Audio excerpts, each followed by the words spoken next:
सगळेजण करता लेडीज करता का उपास करता नवरात्रीमध्ये 9 दिवस करता का खरं सांगा याचं कारण काय मी करतोय मी हा ए बाबा मी करतोय मी तू उपास करतो हा मग कशासाठी हा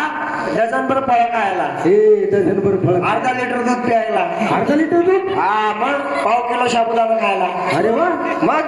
झालं का दाबून अजून काय खायचं 2 ग्लास लस्सी लस्सी पण असते हा अरे अरे अरे मग हा उपास नाही रे बाबा मग आपण 9 दिवस उपास का करतो काय करतो याच्या मागचं कारण सांगा काय कारण आहे तुम्हाला माहित नाही नाही तुम्हाला विचारून घ्यायचं मग मी सांडून दिलं असतं तुम्हाला हा आम्हाला सांडून द्या हे का नाही बरोबर. हे तू बरं ही सांडलं बघा नाचलं अरे नाचलं नाही रे उपासाचं नाव घेतलं मला वाटलं आता जेवण येते का नाही म्हणून बसलो हा गोस्कान खाल्लं का नाही गोस्कान नाही खाल्लं ना तू त्याच्यावरच आहे वाटतं बरोबर ये पण खाऊन चांगला येऊ हो अरे बाबा 9 दिवस उपास काय करायचा काय करायचा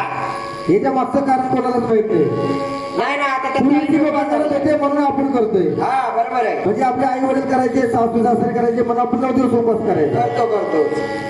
पण त्याच्या मागचं कारण कोणालाच माहित नाही नाही आता मंगळवार करतो बाबा लक्ष्मीचा अंबाबाईचा वार आहे म्हणून आपण उपास करतो बरोबर आहे रविवार खंडोबाचा वार आहे हा करतो का नाही शुक्रवार आला तर काळूबाईचा वार आला हा माकाली वाद्याचा पण आपण 9 दिवस उपास काय करायचा सांगितलं की फराळ खायला अरे बाबा हो फराळ खायचं झालं तर यार वस्ती पण खाऊ शकतो बरोबर आहे तू रोज फराळाचं बनवून फराळाचं खाऊ शकतो नाही पण ना नवरात्रीमध्ये 9 दिवस घटस्थापना का करायची हा